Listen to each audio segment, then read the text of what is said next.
లేచి నిలబడి బైబిల్ పల్లె పాడుకుంటాం. బలే బాలే మాట బంగారు మాట బైబిలు మాట యేసు మాట. బలే బాలే మాట బంగారు మాట బైబిలు మాట యేసు మాట. నా జీవితాన నీ జీవితాన మరువాని మాట యేసు మాట. బల జీవితాన నీ జీవితాన మరువాని మాట యేసు మాట.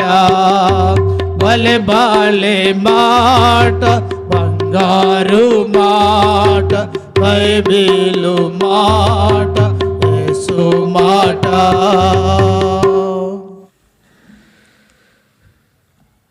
మధ్యాహ్న కాల సమయము బలలో పాల్పొందినటువంటి నీవు నేను ఏ రీతిగా యోగ్యమైన రీతిలో బలలో పాలు పొందాలో కొన్ని విషయములు చూసుకొని బలలో పాలు పొందుటకు ప్రభువు నీకు నాకు సహాయం చేయనుగాక.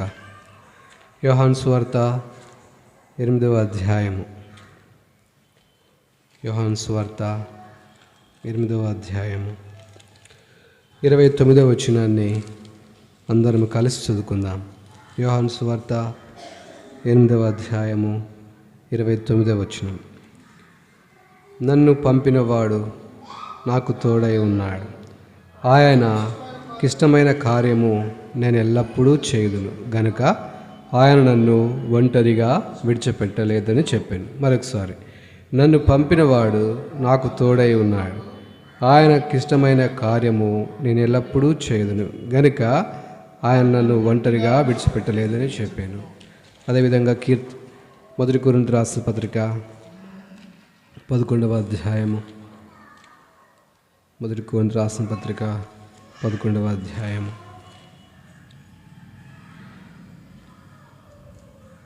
1-2 వచనాలు మార్చి కలిసి చదువుకుందాం.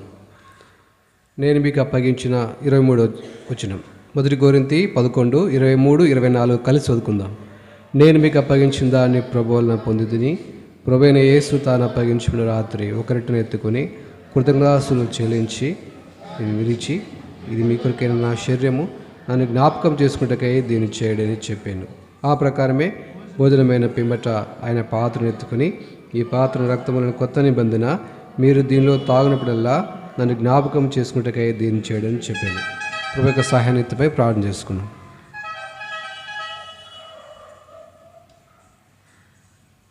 ప్రేమగల జీవగల పరలోకపు తండ్రి, ఉదయకాలం నుంచి ఇంతవరకు ప్రభావం నడిపిస్తూ భద్రపరుస్తూ కాపాడుతూ వాక్యం ద్వారా ప్రభా తండ్రి మమ్మల్ని బలపరుస్తున్నానికి స్తోత్రం చెల్లిస్తూ ఉంటున్నాను. తిరిగి యొక్క మధ్యాహ్న కాల సమయంలో మాకు ప్రభా తండ్రి యోగ్యమైన రీతిలో బలలో పాలు పొందుట అనే అనుభవం మాకు అనుగ్రహిస్తున్న సంగతి అడుగుతూ ఉంటున్నాను. మీరు కృప చూపించండి, సహాయపడుతున్న సంగతి అడుగుతూ యేసుక్రీస్తు ప్రభు యొక్క నామములో స్తుతించి ప్రార్థించుకుంటున్నాం తండ్రి, ఆమేన్.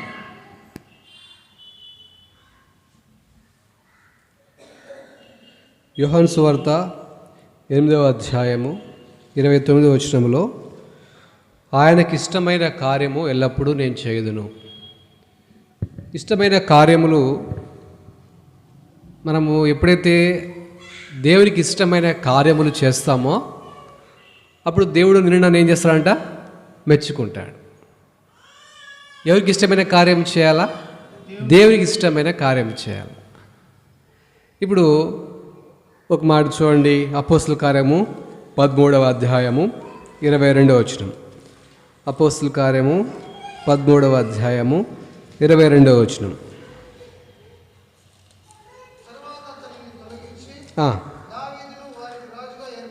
ఏర్పరచెను.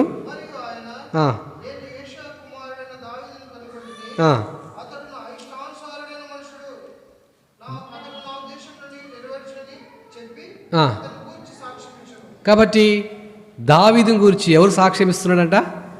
దేవుడు సాక్ష్యం ఇస్తా ఉన్నాడు. ఆయన ఎవరయ్యా అంట? దేవునికి ఇష్టానుసారుడు అంట. రెండవది, ఉద్దేశములు నెరవేర్చేవాడు. ఈ ఉదయకాల సమయంలో ఎందుకు దావీదు దేవునికి ఇష్టానుసారుడవుతూ వచ్చినాడో, మనం ఎందుకు దేవునికి ఇష్టానుసారంగా ఉండలేకపోతున్నామో, ఎక్కడ నువ్వు నేను తప్పిపోయినామో వాటన్నిటిని మనము పరీక్షించుకొని యోగ్యమైన రీతిలో బలలో పాలు పొందాలని నా యొక్క మనవి. కాబట్టి ఉదయకాల సమయంలో ఎందుకు దావీదుకు దేవుడు అంటే దేవునికి దావీదు ఇష్టానుసరుడవుతూ వచ్చినాడంటే ఆయనలో చాలా క్వాలిటీస్ ఉన్నాయి. అయితే కొన్ని విషయాలు మనం చూసుకుందాం. దాంట్లో మొట్టమొదటిగా మొదటి దినవృత్తాంత గ్రంథము 29వ అధ్యాయము 3వ వచనం చదవండి. మొదటి దినవృత్తాంత గ్రంథము 29వ అధ్యాయము 3వ వచనం. 29:3.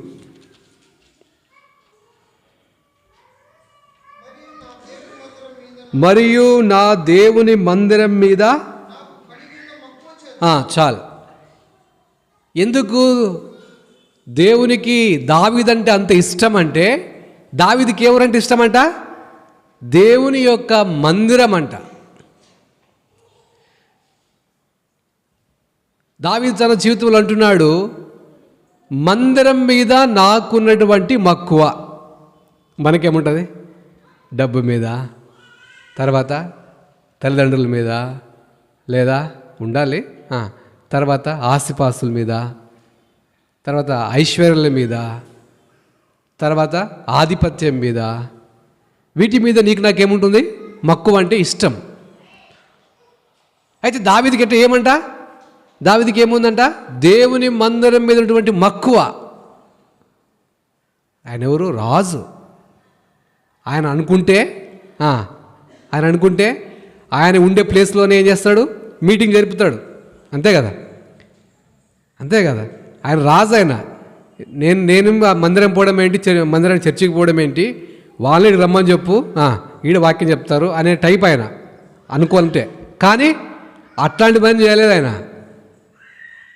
కాబట్టి దేవుని మందిరం మీద మక్కువ. ఇప్పుడు ప్రభు ఏమన్నాడు? దేవుడు ఏమన్నాడు?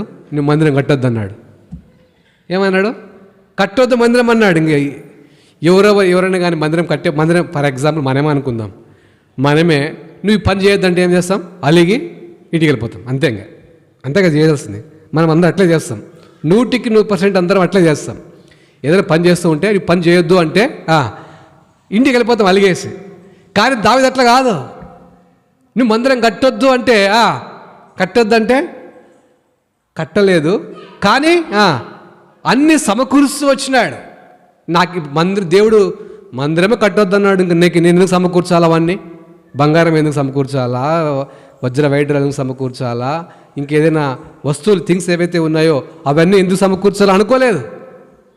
కాబట్టి సోదరుడా సోదరి, ఈ మధ్యాహ్న కాల సమయంలో దావీదు ఎలాంటి వాడనగా దేవుని మందిరం మీద ఆయనకున్న మక్కువ చేత దేవునికి ఏమొచ్చింది? ఇష్టం అనేది ఏర్పడుతూ వచ్చింది. ఈ మధ్యాహ్న కాల సమయంలో దేవుడు నీతో నాతో మాట్లాడే మాట ఏంటంటే, నీకు నాకు దేవుని మందిరం మీద మక్కువ ఉందా లేదా? మక్కువ అంటే ఏమంటాడు? చిరకాలము నేను యెహోవా మందిరములో నివాసము. ఏముంది యెహోవా మందిరంలో? ఏముంది యెహోవా మందిరములో? నెమ్మది ఉంది, సమాధానం ఉంది, దేవుడు నివసించే స్థలం ఇది. కాబట్టి అలాంటి గొప్ప రాజు తన జీవితంలో ఏమంటున్నాడంటే, జనులు యెహోవా మందిరమునకు వెళదామని నాతో చెప్పినప్పుడు నేను సంతోషించితిని. అంటే దేవుని మందిరం మీద దానికి ఏముందయ్యా అంటే అంత మక్కువ ఉంది, అంత ఇష్టం ఉంది. దేవుని సన్నిధి అంటే అంత ప్రేమించబడుతున్నాడు. ఈ మధ్యాహ్న కాల సమయంలో సోదరుడా సోదరి, నీకు దేవుని మందిరం మీద లేదా దేవుని సన్నిధి మీద ఇష్టం ఉందా లేదా? ఇష్టం ఉంటే పెళ్ళికి ఉంది, పెళ్ళికి పోతామండి. పెళ్ళికి ఇష్టంతో పోతామా? ఇష్టంతో పోతామా? ఇష్టంతోనే పోతాం. కాబట్టి ఇష్టంతో పోతే సంతోషంగా పోతాం పెళ్ళికి. కానీ దేవుని మందిరం రావాలంటే ఎట్లా వస్తారు? ఏదో కోల్పోయినట్లుగా వస్తారు. ఏదో ఎందుకు వచ్చిందప్ప ఈ ఆదివారం అన్నింటిలో వస్తారు కొంతమంది, ఎప్పుడైపోతుందా అని ఎదురు చూస్తూ ఉంటారు కొంతమంది. కాబట్టి దేవుని దావీదుకున్న లక్షణం ఏంటంటే దేవుని మందిరంలో గడపాలని ఆశ, దేవుని మందిరంలో నివసించాలని ఆశ. ఎట్లా అంటే చిరకాలము. మనం 3 గంటలకి కింద మీద పడిపోతాం. దావీదు ఏమంట, చిరకాలం ఉండాలనుకుంటున్నాడు. ఆయన ఎవరు? రాజు. నువ్వు నేను ఒకవేళ నీకు నాకు ఒకవేళ ఉద్యోగం వస్తే, పెద్ద పెద్ద ఉద్యోగాలు, ప్రైమ్ మినిస్టర్, చీఫ్ మినిస్టర్ అయితే మందిరం కూడా రాము, నువ్వు 100% రాము. కానీ దావీదు అట్లాంటి వాడు కాదు, రాజు. మందిరం మీద తనకున్న మక్కువ బట్టి ఏమవుతూ వచ్చినాడు. కాబట్టి దావీదులో లోపాలు ఉన్నాయి, 4 లోపాలు ఉన్నాయి. అయితే దేవుడు దాన్ని క్షమిస్తూ వచ్చినాడు ఆయనకున్నటువంటి స్వభావం బట్టి. తిరిగి ఆయనకున్నటువంటి లక్షణం ఏంటంటే ఒప్పుకొనుట. దావీదులో శ్రేష్టమైన లక్షణం ఏదంటే ఒప్పుకొనుట. ఆ మనుషుడు నీవే అనగానే ఏం చేస్తూ వచ్చినాడు? ఒప్పుకున్నాడు. కానీ ఆదాము వాళ్ళు ఒప్పుకున్నారా? ఒప్పుకోలేదు. నీ జీవితంలో, నా జీవితంలో అనేక సార్లు ఆ రీతిగా ఉంటాం. కాబట్టి దావీదులో మొట్టమొదటి లక్షణం ఏంటంటే దేవుని మందిరం మీద ఆయనకున్న మక్కువ. రెండవది ఏంటంటే ఎప్పుడైతే నాతాను ప్రవక్త వచ్చి ఆ మనుషుడు నువ్వే ఆ ఉరియను చంపించింది, నువ్వే ఆ నరాంతకుడవు అనగానే వెంటనే ఏం చేస్తూ వచ్చినాడు? ఒప్పుకుంటూ వచ్చినాడు. ఆయనలో ఈ ఒప్పుకోలు ఎక్కడ నుంచి వచ్చిందయ్యా అంటే దావీదు నుంచి వచ్చింది. నేను పాపము చేసి తిని అంటాడు. ఏమంటాడు? నేను పాపము చేసి తిని అంటాడు. మనం చెప్తామా? మనం ఏం చేస్తాము? మాదిరిగా, ఆదాము మాదిరిగా వేరే వాళ్ళ మీదకి ఏం చేస్తాము? నెట్టి వేస్తాం. కానీ దావీదు అట్లాంటి వాడు కాదు. నేను పాపము చేసినాను, ఉరియా చంపడానికి కారణము నేనే కావాలని ముందు పెట్టి చంపించినాను, ఆ నరహంతకుడు నేనే ఒప్పుకుంటూ వచ్చినాడు. అందుకు దావీదుకు దేవుడు ఏమంట? ఇష్టానుసారుడు. సోదరుడా, సోదరి, మధ్యాహ్న కాల సమయంలో నేను దేవుడు ఏ విషయమైతే నీతో నాతో మాట్లాడుతున్నప్పుడు దాన్ని మనం ఒప్పుకుంటున్నావా? మనమేం చేస్తామంటే బైపాస్ కొడతాం. బైపాస్ అంటే ఏమి? బైపాస్ అంటే అది ఊర్లోకి రాదు, అది అట్టే పోతుంటుంది పైకి, అంతే బయట పోతుంటుంది. అంటే ఏదైనా దేవుడు నీతో నాతో మాట్లాడుతున్నప్పుడు అవును ప్రభా, నేను ఇట్లాంటి వాణిగా ఉన్నాను, ఇట్లాంటి దానిలోనే ఉన్నాను అని ఒప్పుకోవాలా. మనం ఏం చేస్తాం? ఈ మెసేజ్ కరెక్ట్, వాళ్ళకి బాగా సూట్ అవుతుంది, ఈ మెసేజ్ కరెక్ట్గా వాళ్ళకి సూట్ అవుతుంది. కానీ ప్రభా, ఈ మెసేజ్ నా కొరకే నువ్వు మాట్లాడుతూ ఉన్నావు, నన్ను దర్శించడానికి, నన్ను మేలు చేయడానికి, నన్ను బాగు చేయడానికి, నన్ను సరి చేయడానికి నువ్వు నాతో మాట్లాడుతున్నావు. ఇదో ఒబే చూపిస్తున్నాను, విధేయత చూపిస్తున్నాను, ఒప్పుకుంటున్నాను అని మనం ఎప్పుడైతే అంటామో అదే నిజమైనటువంటి ఒప్పుకోలు. కాబట్టి సోదరుడా, సోదరి, దావీదులో రెండో లక్షణం ఏంటంటే ఆయన ఒప్పుకుంటూ వచ్చినాడు. నాతాను ప్రవక్త చెప్పేంత వరకు ఆయనకు బల్బు వెలగలేదు. ఆ మనుషుడు నువ్వే. ఒక సామెత చెప్పినాడు, గొర్రె ఉంది, ఒక వ్యక్తి పెంచుకుంటున్నాడు గారాభంగా పెంచుకున్న వ్యక్తిని ఇంకొకరు తీసుకుంటే నువ్వేం చేస్తావు చెప్పు అన్నాడు. ఏం చేస్తాను నేను? చేస్తా అన్నాడు. ఇప్పుడు నువ్వు చేసింది ఏమి? ఈ ఉపమానం చెప్పగానే ఆయన చేసిన తప్పని గుర్తొచ్చింది. అంతవరకు ఈ తప్పు కాదులే, నేను రాజు కదా, ఏమని చేసుకోవచ్చు అనుకున్నాడు. కానీ దేవుడు దాన్ని ఖండిస్తూ వచ్చినాడు. దేవుని దృష్టిలో అందరూ సమానమే. సోదరుడా, సోదరి, ఆయన జీవితంలో రెండవది ఏమందంటే ఒప్పుకొనడంలో ఆయనకున్నటువంటి గొప్ప లక్షణం. నేను ఒప్పుకుంటున్నామా? దేవుడు ఏదైతే నీతో నాతో మాట్లాడుతూ ఉన్నాడో, దేవుడు నీతో నాతో ఏదైతే సెలవిస్తున్నాడో దాని ప్రకారం చేయడానికి మనం ఒప్పుకుంటున్నామా లేదా అనేది వ్యక్తిగతంగా నీకే, వ్యక్తిగతంగా నాకే తెలుసు. కాబట్టి ఈ దినములో ఎలా ఉందంటే అందరం మనము నా తప్పులు మీరు చూస్తున్నారు, మీరు తప్పులు నేను చూస్తున్నాను, కానీ మన తప్పులు మనం చూడడంలో విఫలమైపోయినాం. కాబట్టి సోదరుడా సోదరి, దావీదు తన జీవితంలో అనేకమైనటువంటి, చూడండి దావీదు ఎంత అంటే ప్రకటన గ్రంథము చివరి అధ్యాయంలో కూడా దావీదు అనే మాట ఉంటుంది. అంత ఇష్టానుసారుడు. ఎక్కువ సార్లు దావీదు గురించి రాయబడతా ఉంది, దావీదు గురించి రాయబడుతూనే ఉంది. దావీదు అంటే దేవునికి ఏమంటామంట? ఇష్టానుసారుడు. ఎందుకు ఇష్టానుసారుడు అవుతూ వచ్చినాడంటే, మొట్టమొదటిగా దేవుని మందిరం మీద ఆయనకుండే మక్కువ. రెండవది ఏంటంటే, ఏదైతే దేవుడు సెలవిస్తాడో తాను చేసిన తప్పును ఏం చేస్తూ వచ్చినాడు? ఒప్పుకుంటూ వచ్చినాడు. ఆ రీతిగా మూడవదిగా చూద్దాము. మూడవదిగా ఎందుకు దేవుడు ఇష్టానుసారుడు అవుతూ వచ్చినాడు దావీదుకు? చూడండి, 2 సమూయేలు రాసిన గ్రంథము 2 సమూయేలు 15వ అధ్యాయము 30 వచనం. 15:30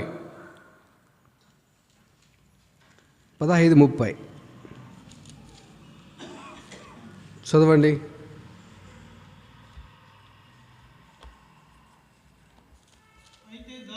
అయితే దావీదు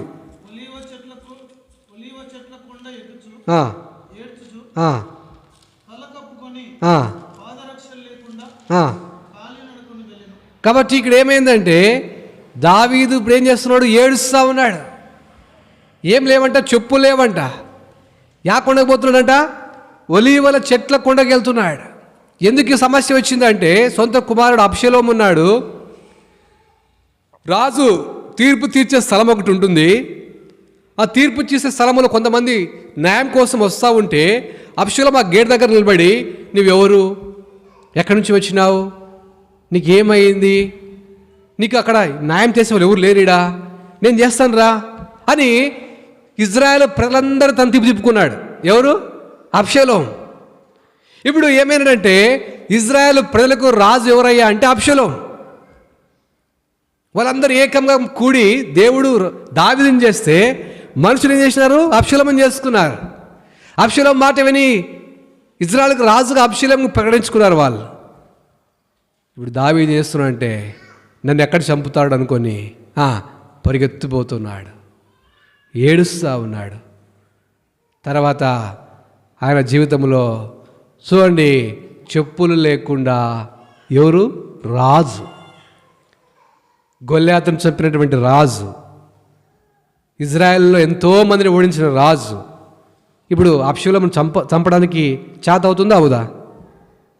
చంపొద్దు, చంపకూడదా? కానీ చంపలేదు. పోతా ఉన్నాడు. యాడిపోతున్నాడంట? ఒలీవల చెట్ల కొండ. అక్కడ ఏముంది? కింద చదవండి. అక్కడ ఒలీవల చెట్లలో ఏముంది? అక్కడ కొండలో 2 సమూయేలు 15వ అధ్యాయము 32వ వచనం.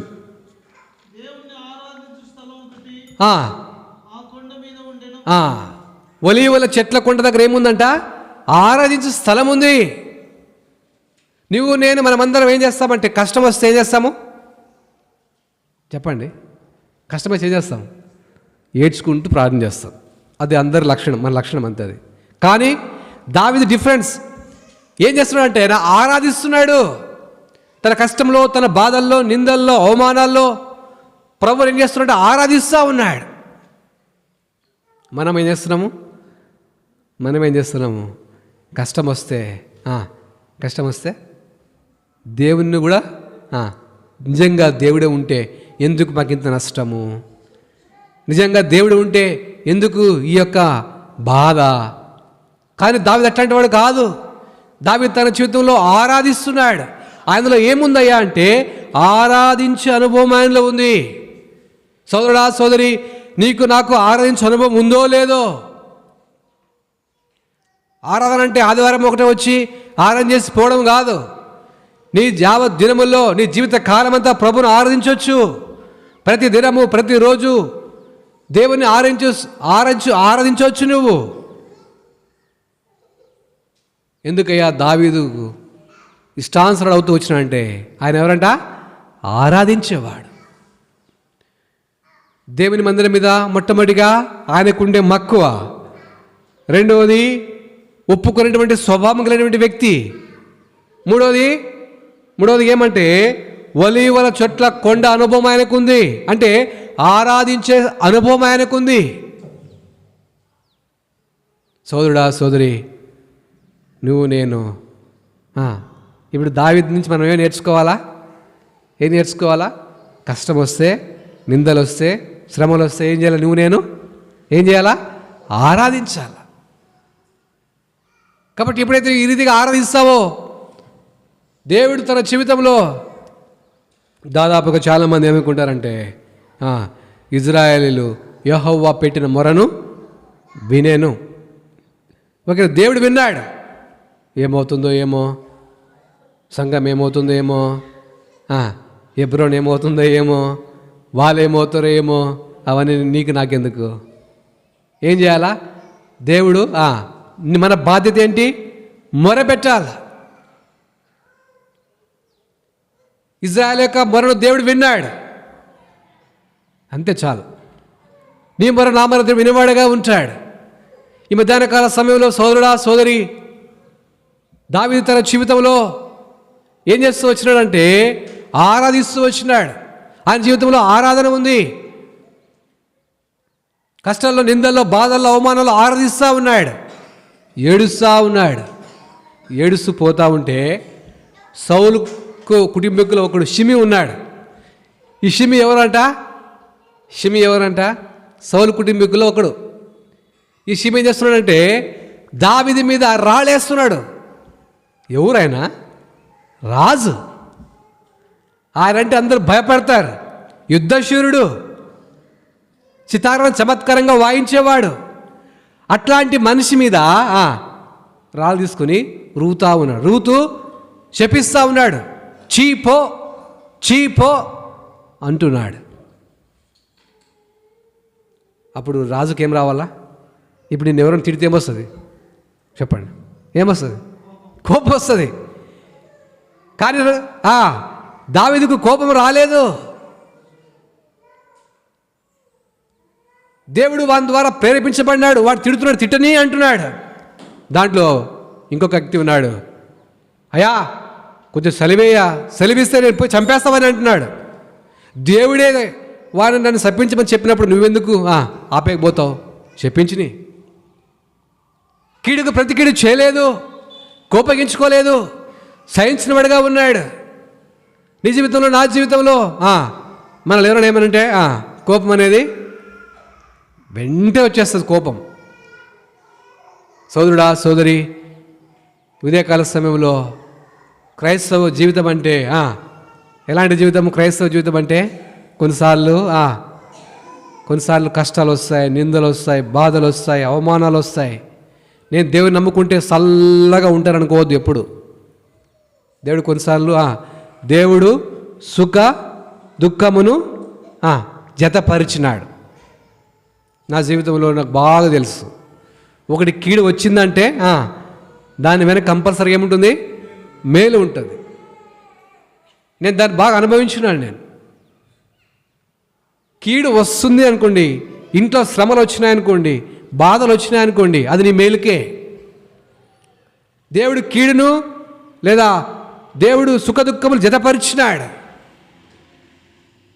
నీ జీవితంలో, నా జీవితంలో దావీదు ఏం చేస్తూ వచ్చినాడంటే తన జీవితంలో సహిస్తూ వచ్చినాడు, ఓర్చుకుంటూ వచ్చినాడు. నీకు నాకేముండాలా?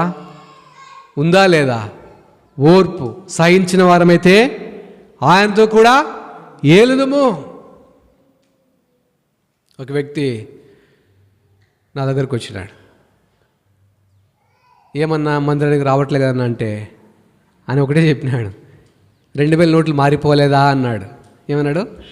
2000 నోట్లు మారిపోలేదా?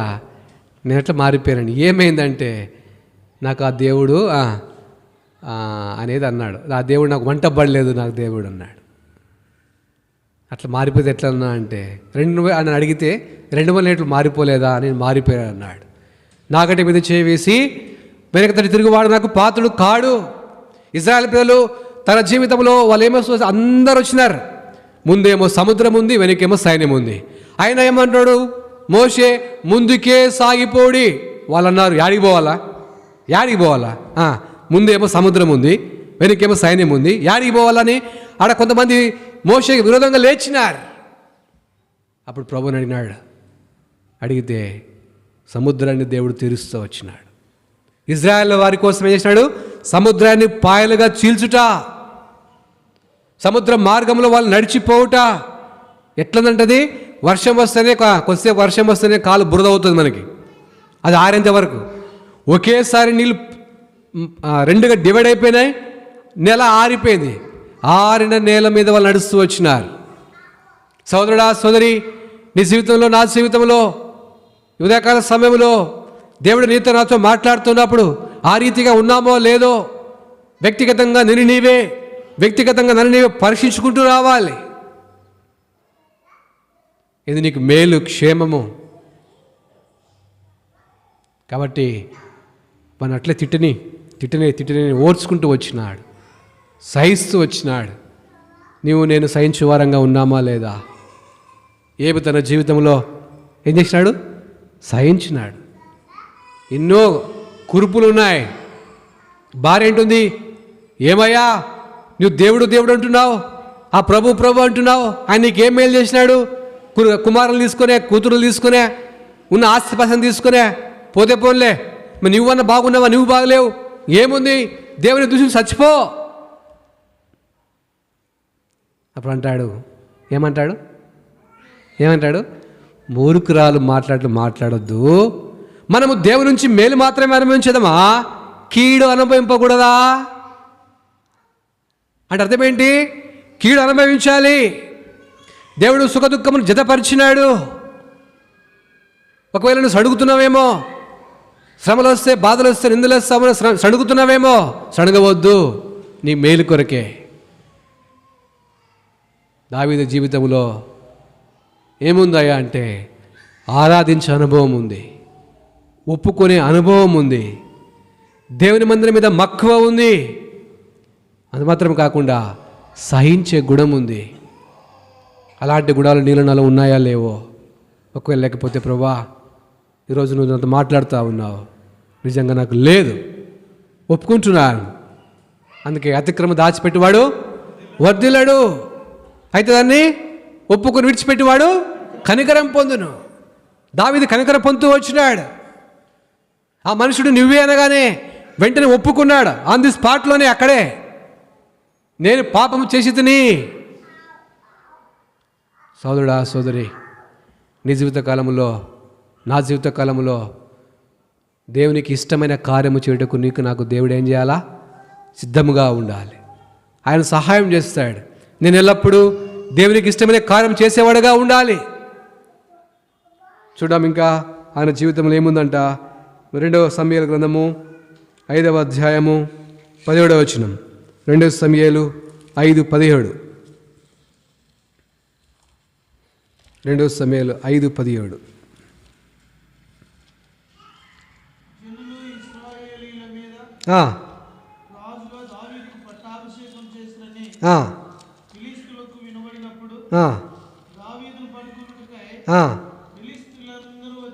ఫిలిష్తీయులందరూ వచ్చిరి.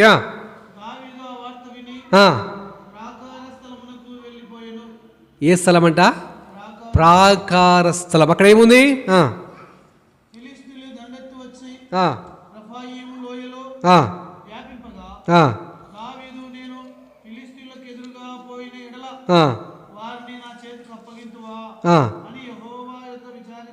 కాబట్టి దావీదు తన జీవితంలో ఉన్నటువంటి ఇంకొక లక్షణం ఏంటంటే దేవుని చిత్తమును తెలుసుకొనుట.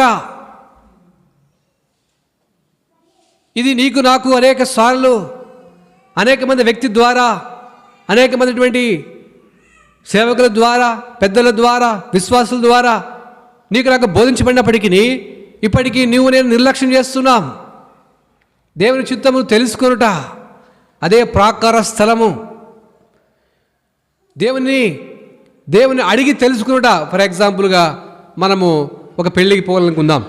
పెళ్ళికి పోవాలనుకుంటే ఇంట్లో పెద్ద ఉంటారు, తండ్రి లేదా తల్లి ఉంటుంది. తండ్రిని అడుగుతాం, నాయనా నేను పెళ్ళికి పోవాలా వద్దా అంటే వద్దు అంటాడు. వద్దంటే ఏం చేస్తాం? పోకుండా మానేస్తాడు. అంటే తండ్రి చెప్పినట్లు కుటుంబం అంతా వింటుంది.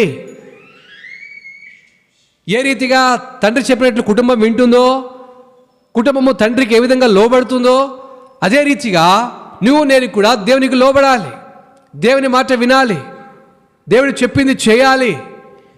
అప్పుడు నీకు మేలు క్షేమము.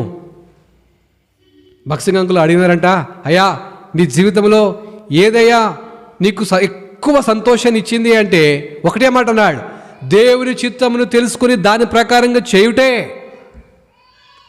సోదరుడా సోదరి, దేవుని చిత్తమును తెలుసుకొనుట, దేవునికి ఆయన నీ జీవితంలో నా జీవితంలో ఆయన ఎవరంట, నిన్న నేడు యుగయుగములు ఒకే రీతిగా ఉన్న దేవుడు.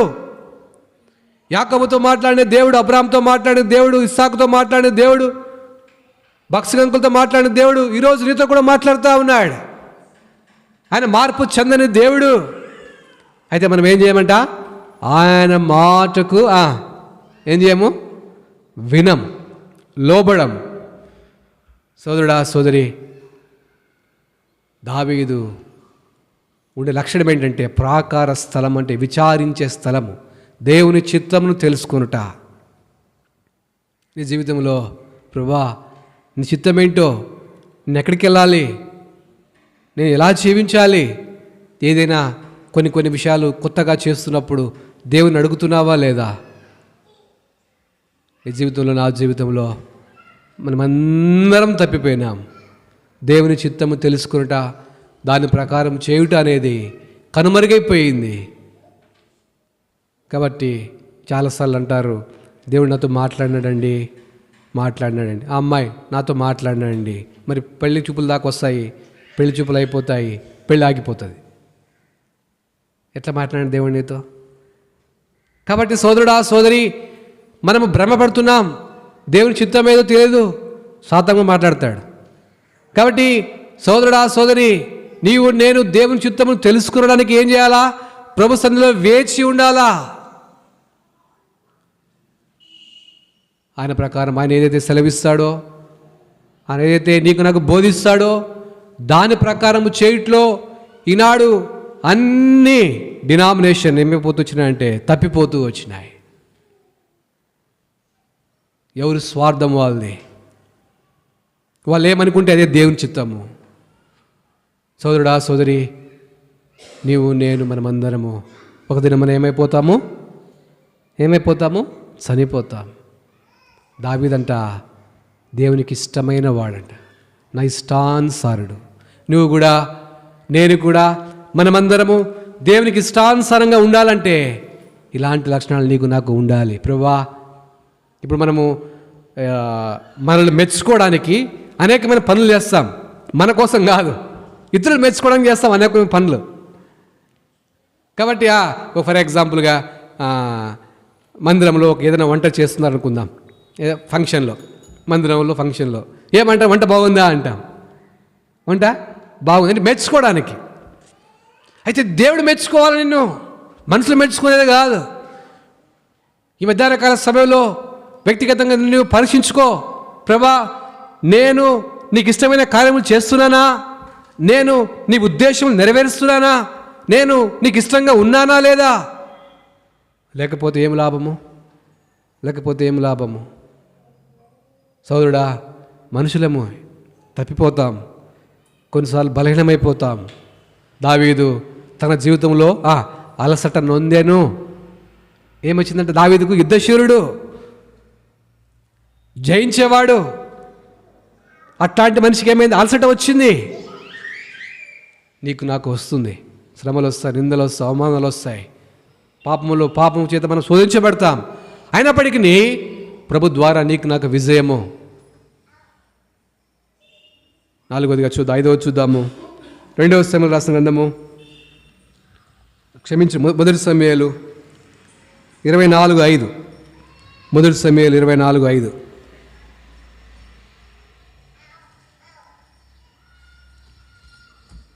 మొదటి సమూయేలు 24:5.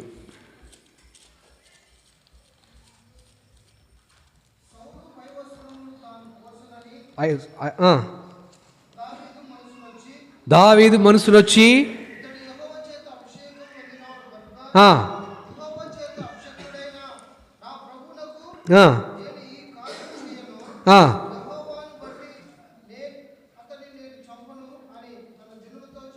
కాబట్టి సౌలు తన జీవితంలో ఇప్పుడు ఏమైనాడట? దావీదుకు శత్రువు అవుతూ వచ్చినాడు, శత్రువుగా చూస్తున్నాడు సౌలు. ఎందుకు వచ్చింది శత్రుత్వం అంటే వాళ్ళు పాట పాడినారు. ఏం పాట? సౌలు 1000 కొలదియు దావీదు 10,000 కొలది పాటలు పాడినారు. ఇంకా అయిపోయాక ఎప్పుడైతే పాట పాడినారో అప్పటి నుంచి ఏమైంది? నాకంటే ఎక్కువ పాడరే. మనం కూడా అంతే కదా, ఎవరైనా నీ ముందు ఎక్కువ పొగిడితే అన్నా నువ్వు పాటలు బాగా పాడతావన్నా అంటే నీకంటే నేను నా దగ్గరకు వచ్చి అన్నా ఇప్పుడు నా దగ్గరకు అనుకోండి ఇంకొక అన్న ఫలానా అన్న నీకంటే వాక్యం భయత్వం అంటే నాకేమొస్తుంది? బాధ కాదు, అసూయ వస్తుంది. ఏమొస్తుంది? అసూయ వస్తుంది. కాబట్టి అలాంటి జీవితము నా జీవితము.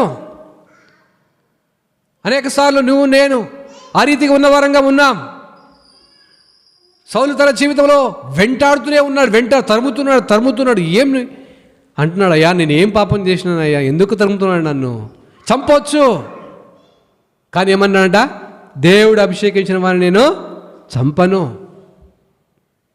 ఆ వస్త్రం కోసినాడు అంతే. అంటే నేను నిన్ను ఏమైనా చేయగలను, కానీ దేవుని బట్టి నేను ఏం చేయట్లేదని చెప్తున్నాడు. సోదరుడా సోదరి, అంటే కీడుకు ప్రతి కీడు. ఎవరైనా మనకి ఏమైనా కీడు చేస్తే మనం వెంటనే కీడు చేయాలనుకుంటాం అంతే, కానీ దావీదు అట్లాంటి వాడు కాదు. కీడు చేసినా కూడా బల్లంతో పొడిచేకపోయినాడు, తప్పించుకున్నాడు దావీదు. తర్వాత తరుముతా ఉన్నాడు, ఎక్కడో రాజనగర్లో ఉన్నటువంటి రాజు గుహల్లో. తర్వాత కుమార్తెనిచ్చినాడు, మళ్ళీ కుమార్తె. అల్లుడు ఇప్పుడు అల్లుడైనాడు. అల్లుడి మీద కోపము, ద్వేషము. ఎందుకంటే ఒకవేళ దావీదు ఇదే కంటిన్యూ చేస్తే రాజ్యము తీసుకుంటాడేమో అని. ఎప్పుడు మనం చేయకూడదు, సొంత ప్రయత్నాలు ఎప్పుడు చేయకూడదు. దేవుడు ఎవరిని ఆడ కూర్చోబెట్టాలో ఆడ కూర్చోబెడతాడు, కానీ సొంత ప్రయత్నాలు ఎప్పుడు చేయకూడదు. సౌలు సొంత ప్రయత్నాలు చేస్తున్నాడు. ఒకవేళ బతికుంటే నా సింహాసనానికి వస్తాడు మనిషి చెప్పినాడు. మళ్ళీ దావీదు కూడా చెప్పినాడు, సౌలు మాట మీరినాడు. సౌలు యెహోవా మాట వినలేదు, అందుకే సమూయేలుతో అన్నాడు, నీవు ఎందుకు వెయిట్ చేయలేకపోతూ వచ్చినా నేను వచ్చేంత వరకు, ఎందుకు బలి అర్పిస్తూ తొందరపడి? సోదరుడా సోదరి, సౌలు యొక్క విధేయతను బట్టి తన రాజ్యమును లేదా తన యొక్క పదవిని కోల్పోతూ వచ్చినాడు. ఆ పదవి ఇప్పుడు ఎవరికి ఇచ్చినాడు? దేవుడు దావీదుకి ఇచ్చినాడు. అదే దావీదు లేకపోతే మళ్ళీ ఆ పదవి నాకు వస్తుందనుకున్నాడేమో. ఈ మధ్యాహ్న కాల సమయంలో కీడుకు ప్రతి కీడు చేయలేదు. నువ్వు నేను ఎలా ఉన్నాం? ఎవరైనా కీడు చేస్తే వెంటనే మనం చేస్తాం మనము. మనకి శత్రువులు ఎవరైనా చనిపోతే ఏం చేస్తాము? పీడ విరగడైపోయింది అనుకుంటాం. పీడ పోయిందిలే, ఇంక నాకు శత్రువు లేదనుకుంటాం.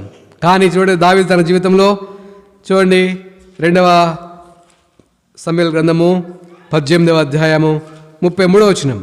2వ సమూయేలు 18:33 చదవండి. అప్పుడు రాజు బహు కలతపడి ఎక్కిపోయి ఏడ్చుచు సంచరించుచు, నా కుమారుడా అబ్షలోమా,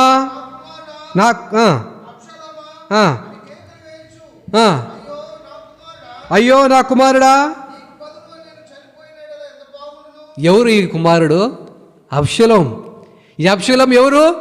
దావీదును చంపాలని చూచినవాడు, దావీదు నుంచి తప్పించుకుని తిరిగినవాడు.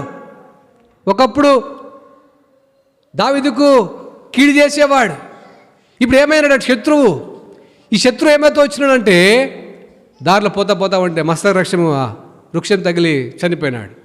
చనిపోగానే ఇప్పుడు ఏమైందంటే ఆ యొక్క వ్యక్తి గురించి ఏడుస్తూ ఉన్నాడు. అబ్షలోమా నా కుమారుడా, అబ్షలోమా నా కుమారుడా, నీకు బదులుగా నేను చచ్చిపోయింది మేలు కదా అని ఏడుస్తూ ఉన్నాడు. కాబట్టి సోదరుడా సోదరి, దావీదులో అనేకమైన మంచి లక్షణాలు ఉన్నాయి కాబట్టి దేవునికి ఏమవుతూ వచ్చినాడు? ఇష్టానుసరుడు అవుతూ వచ్చినాడు. ఈ మధ్యాహ్న కాల సమయంలో నీవు దేవునికి ఇష్టానుసారంగా ఉన్నావా లేవా? దేవుని యొక్క ఉద్దేశములు నెరవేర్చేవాడుగా నువ్వు ఉన్నావా లేదా? వ్యక్తిగతంగా నిన్ను నీవే పరీక్షించుకో. వ్యక్తిగతంగా నన్ను నేనే పరీక్షించుకుంటాను. కాబట్టి ఇది ఎవరినో ఉద్దేశించింది కాదు, ఇది మనకు మనమే, మీకు మీరే, నాకు నేనే. దావీదు మాదిరిగా దేవుని మందిరాన్ని ప్రేమిస్తున్నామా? దావీదు మాదిరిగా నీవు నేను ప్రభు సన్నిధిలో ఒప్పుకుంటున్నామా? దావీదు మాదిరిగా నీవు నేను ప్రభు సన్నిధిలో లేదా ఆరాధించే అనుభవం నీకు నాకు ఉందా? దావీదు మాదిరిగా నీకు నాకు విచారణ చేసే సమయము లేదా దేవుని చిత్తము కనుగొనట్లో అలాంటి అనుభవం నీకు నాకు ఉందా లేదా? దావీదు మాదిరిగా సహించేటువంటి గుణము నీకు నాకు ఉందా లేదా? దావీదు మాదిరిగా నీకు నాకు ఏముండాలా? శత్రుడు ప్రేమించే గుణం ఉండాలా? ఏముండాలా? అందుకే నేను నిన్ను ప్రేమించినట్లు మీరు ఏం చేయాలంట? ప్రేమించు. శత్రువును ప్రేమించాలంట. శత్రువు ఏం చేయాలంట? ప్రేమించాలంట. ఒకసారి ఊరి పేరు మర్చిపోయాను, అసలు నార్త్ సైడ్ అనుకుంటాను. అక్కడ ఏమైందంటే ఒక వ్యక్తి సేవ కోసం ఇద్దరు వెళ్ళినారు. సేవ కోసం పోతే మినిస్ట్రీ వాళ్ళ మిషనరీస్ ఒక ఫ్యామిలీ పోయింది. మీకు కూడా బాగా తెలుసు. అది భార్యాభర్తలు, ఇద్దరు పిల్లలు ఉన్నారు. ఇద్దరు పిల్లలు భార్యాభర్తలు ఉంటే ఈ ఇద్దరు పిల్లలు ఇద్దరు కొడుకులు అనుకుంటా. ఇద్దరు కొడుకులు, తర్వాత భర్త, భార్య, ఒక కుటుంబం ఉంది. ఈ కుటుంబం సేవ చేస్తూ ఉన్నారు. యేసుక్రీస్తు గురించి ప్రభు చెప్తున్నారు. చెప్తూ ఉంటే కొంతమందికి నచ్చలేదు. నచ్చకపోతే ఏం చేస్తూ వచ్చినారంటే ఒకరోజు వీళ్ళు వాళ్ళ తండ్రి ఉండి నేను పరిసరికి వెళ్తున్నాను పోతూ ఉంటే వీళ్ళు కూడా కుమారులు కూడా మేము కూడా వస్తామండి, మేము కూడా వస్తాం డాడీ అని పిల్లలు పోయినారు. ఇప్పుడు ముగ్గురు పోతే పరిచయం ముగించుకుని తిరిగి వస్తున్నప్పుడు ఏమైందంటే రాత్రి అయింది కదా, ఎందుకు ఊకే మధ్యలో ఎందుకని అక్కడ ఒక చెట్టు కింద వారు కారు ఆపుకొని నిద్రపోతే వీళ్ళు ఆ యొక్క మనిషిని చూసి పసిగట్టి వీడు ఉంటే అందరిని మార్చేస్తాడు, అందరినీ మళ్ళీ వాళ్ళ మతంలోకి లాక్కుంటాడు అనుకొని పెట్రోల్ పోసి కాల్ చేసినారు. దేన్ని కారును కాలిస్తే కారు లోపల ఎవరున్నారు? కుమారుడు ఉన్నాడు, తర్వాత తండ్రి ఉన్నాడు. సజీవ దహనం చేస్తూ వచ్చినారు. ఇప్పుడు తీర్పు కేసు అయింది, కేసు ఫైల్ అయింది. కేసు ఫైల్ అవ్వగానే కేసు ఫైల్ అయిన తర్వాత కోర్టుకు పిలిచినారు భార్యను కోర్టుకు పిలిస్తే, అమ్మా ఇప్పుడు నువ్వేం చెప్తావు చెప్పు అన్నాడు. ఎవరు? జడ్జి. చెప్పంటే అన్నాడు, నేను ఆ మనిషిని క్షమిస్తున్నాను అన్నాడు. ఒకే మాట. భార్య ఏమైంది? నేను ఆ మనుషుల్ని క్షమిస్తున్నాను. మనం అంటామా? 100% అనము. వాడిని కూడా ఏం చేయాలా? చంపాల. నా భర్తను, నా పిల్లలను ఎట్లా చంపినాడో వాడిని శిక్షించండి, మీరు ఉరిశిక్ష చేయండి. కానీ ఆ తీర్పు అప్పటికి ఏమైందయ్యా అంటే సంచలనం రేపినప్పుడు ఆ న్యూస్, ఇది ఎక్కడి నుంచి వచ్చింది? దేవుని నుంచి వచ్చింది. నీ శత్రువులను ప్రేమించుడి. సోదరుడా, సోదరి, ఏదో ఆదివారం కదా, లేదా విశ్వాసం కదా, క్రైస్తవం కదా అని పేరు చెప్పుకోవడం మాత్రం కాదు. బోర్డు తగిలించుకున్నంత మాత్రాన విశ్వాసం కాలేవు. నువ్వు శత్రువును ప్రేమించు, శత్రువు కొరకు ప్రార్థించు. సోదరుడా, సోదరి, క్రైస్తవ జీవితం అనగా కొన్నిసార్లు సుఖంగా పోయేది కాదు. ఇలాంటివన్నీ నీకు నాకు ఎదురవుతాయి. శత్రువును నువ్వు నేను ప్రేమించలేము, మన చేత కాదు. కానీ ప్రభు ఏం చెప్పినాడు? శత్రువును ప్రేమించు అన్నాడు. ఆ మాటకి ఏం చేయాలా? విధేయత చూపాలి. ఆజ్ఞ అతిక్రమమే పాపము, పాపములో జీతము మరణం. నువ్వు శత్రువును ప్రేమించమని దేవుడు చెప్పినప్పుడు ప్రేమించకపోతే ఏమొస్తుంది? నీకు నాకు మరణం వస్తుంది. ఆయన ఊరికే చెప్పలేదు. ఆయన తనను చంపిన, తనను రాళ్లతో తనను శిలువ మీద ఎక్కించి కొట్టి, చెంప మీద కొట్టి అనేకమైన గాయాలు చేసి అలాంటి వారిని దేవుడు క్షమించినాడు. అంటే నేను ఎలాగ నిన్ను క్షమించినానో నువ్వు కూడా అలాగ క్షమించంటున్నాడు దేవుడు. నన్ను క్షమించిన విధానం బట్టి ఇప్పుడు నువ్వు నాకేముంది? పాపం నుంచి విడుదల, విమోచన ఉంది. ఏ రీతిగా అయితే నేను క్షమిస్తూ వచ్చినానో ఆ రీతిగా నువ్వు కూడా ఏం చేయాలా? నీ శత్రువులను ఏం చేస్తూ రావాలి? క్షమిస్తూ రావాలి, ప్రేమిస్తూ రావాలి. శత్రువు ఎవరు? ఇంట్లో వాళ్ళే శత్రువులు, అంతే. ఇంట్లో వాళ్ళే. అత్త అంటే కోడలు పడదు, కోడలు అంటే అత్తకు పడదు. తండ్రికి పిల్లకి పడదు, పిల్ల తల్లికి పడదు, తండ్రి కొడుకు పడు, కొడుకు వాళ్ళ శత్రువు అంతే. సోదరుడా సోదరి, నీ జీవిత కాలంలో దావీదు తన జీవితంలో అనేక సార్లు తాను క్షమిస్తూ వచ్చినాడు, సహిస్తూ వచ్చినాడు, దేవుని మందిరాన్ని ప్రేమిస్తూ వచ్చినాడు. ఈ లోకము శాశ్వతమైనది కాదు. మనమందరం ఒక దినం వెళ్ళిపోవాల్సిన వారమే. మనం ఎలా వచ్చినామంట, మనము ఒక ఊరికి పోతే తిరిగి మళ్ళీ ఆడికి వస్తాము. మళ్ళీ అదే పులకుర్తి నుంచి కర్నూలు పెళ్ళి పోయినారు, మళ్ళీ పులకుర్తికి రావాల్సిందే. మనము పైనుంచి వచ్చినాము, మళ్ళీ అడిగి పోవాలా, పైకి పోవాలా. కాబట్టి నీ జీవితంలో, నా జీవితంలో రెండో మరణం ఉంటుంది, జాగ్రత్త. సోదరుడా సోదరి, నువ్వు చూసినావా? ఏమి నువ్వు చూసినావా? ఏం చూసినావు? నరకం నువ్వు చూసినావా? చూసినావు. ఏడుంది? లోకసువార్తలో ఉంది. కాబట్టి అజ్ఞానదు పురుగు చావదు. ఆ ధనవంతుడు బాగా సుఖంగా ఉన్నాడు, పోయినాడు. అబ్రాహాం కూడా, లాజరు కూడా చనిపోయినాడు. ఇప్పుడు అబ్రాహాం ఏమో అక్కడ యాత్ర పడతా ఉన్నాడు. ఎక్కడ? అగ్నిగుండంలో యాత్ర పడతా ఉన్నాడు. అయ్యా, a rich man prayer in hell అంటే ధనవంతుడు ఏడ ప్రార్థన చేయాలా? ఇక్కడ ఉన్నప్పుడు ప్రార్థన చేయాలి కదా, ఊర్లో ఉన్నప్పుడు. ఇప్పుడు ఆయన చేస్తున్న ప్రార్థన, ఆయన జీవితంలో ప్రార్థనే లేదు, దేవుడే లేడు. ఇప్పుడు ఆయన మొరపెడతా ఉన్నాడు అక్కడ, అబ్రహాం కుమారుడా ఆ లాజర్ని కొంచెం పంపేయ్యా. ఏమైంది? మండుతుంది, అగ్ని మండుతూ ఉంది. అక్కడ ఏమంటుందంటే, నీ జీవిత కాలంలో నీకు ఇష్టం వచ్చినట్టు నువ్వు జీవించినావు. మన ఇష్టం అనేది ఏదైతే ఉంటుందో, ఇష్టము నీకు నాకు నష్టం కలిగజేస్తుంది. నువ్వు అనుకుంటున్నావేమో, లోకం చెప్తుంది తినుము త్రాగు సుఖించు, రే నీ ఇష్టం వచ్చినట్టు నువ్వు చేసుకోరా. కానీ దేవుట్లా కాదు, నేనేం చెప్తే అది చేయి. ధనవంతుడితో అంటాడు, నీ ఇష్టం వచ్చినట్టు నువ్వు చేసినావు. అయితే లాజరు ఇక్కడ నెమ్మది పొందుతున్నాడు. పంపిండయ్యా అండి. అయ్యా అతే అటు ఇటు మధ్యలో అగాధం ఉంది, రాలేమో అంటే. అయ్యా మరి కింద నాకు 5 ఉన్నారయ్యా, మా సహోదరులు ఉన్నారయ్యా, లాజర్ కింది పంపి అంటే లేదు. ఒకేసారి మానవుడు ఒకసారి జన్మిస్తాడు, తర్వాత తీర్పు జరుగుతుంది, అంతే. ఇంకా మరణిస్తాడు. జన్మము మరణము తీర్పు. మళ్ళీ నాకు కుక్క అయి పుడతాను, నక్క అయి పుడతాను, నాకు మళ్ళీ జన్మ ఉంది, అవన్నీ బైబిల్ చెప్పలేదు. మానవుడు ఒక్కసారే మృతి పొందును, తీర్పు జరుగుతుంది, అయిపోయా. నీ జీవితకాలంలో, నా జీవితకాలంలో, ఈ మధ్యాహ్న కాల సమయంలో ఇంకా ఎవరైతే యేసుక్రీస్తు ప్రభువును స్వీకరించలేకపోతున్నారో, ప్రభు నీతో సెలవిస్తా మాట్లాడుతూ ఉన్నాడు. అగ్ని గుండం ఉంది. లాజరు ఎక్కడున్నాడ? నెమ్మదిగా ఉన్నాడు, పరలోక రాజ్యంలో ఉన్నాడు. పరలోక రాజ్యం కావాలా, తర్వాత నరకము కావాలా? అందరు ఏమంటారు? పరలోకమే కావాలంటారు. కానీ పరలోక రాజ్యానికి కావాలంటే ఊరికే వస్తుందా? నీ గవర్నమెంట్ జాబ్ ఊరికే వస్తుందా? రాదు. కష్టపడాలా, చదవాలా, వస్తుంది. కానీ దేవుడు ఉచితంగా నీకు అనుగ్రహిస్తూ ఉన్నాడు. అయితే ఆయన మాట నువ్వు వినవాలి. ఎంతవరకు వినాలా? బోధించే నేనైనా, వినే మీరైనా ఎంతవరకు? మరణం వరకు. ఏదో కొన్ని రోజులు వస్తాను, నేను కొన్ని రోజులు బాగుంటే చాలులే, తర్వాత ఎట్లా నడుస్తుంది అనుకోవడం కాదు. మరణం వరకు నమ్మకంగా ఉండాలి. దేవుడు పక్షపాతి కాదు. నీ జీవితకాలంలో దావీదు మాదిరిగా నువ్వు జీవిస్తున్నామా లేదా? మళ్ళీ ఏముంది దావీదులో? ఏముంది? లోపాలు ఉన్నాయి. మళ్ళీ ఏమున్నాయి? లోపాలు ఉన్నాయి. అయితే దావీదు లోపాల గురించి తర్వాత మళ్ళీ ఎప్పుడైనా చూసుకుందాం. అయితే దేవుడు క్షమిస్తూ వచ్చినాడు, దేవుడు కృప చూపిస్తూ వచ్చినాడు. ఆయన జీవితంలో ఆయన ద్వారా సొలొమోను, దావీదు వంశం నుంచి ఎవరు వచ్చారంటే ఇప్పుడు యేసుక్రీస్తు ప్రభువు వారు వచ్చినారు. సోదరుడా సోదరి, నీవు నేను మనమందరము ప్రభు దగ్గరికి ఒక దినం వెళ్ళాల్సిన వారమే.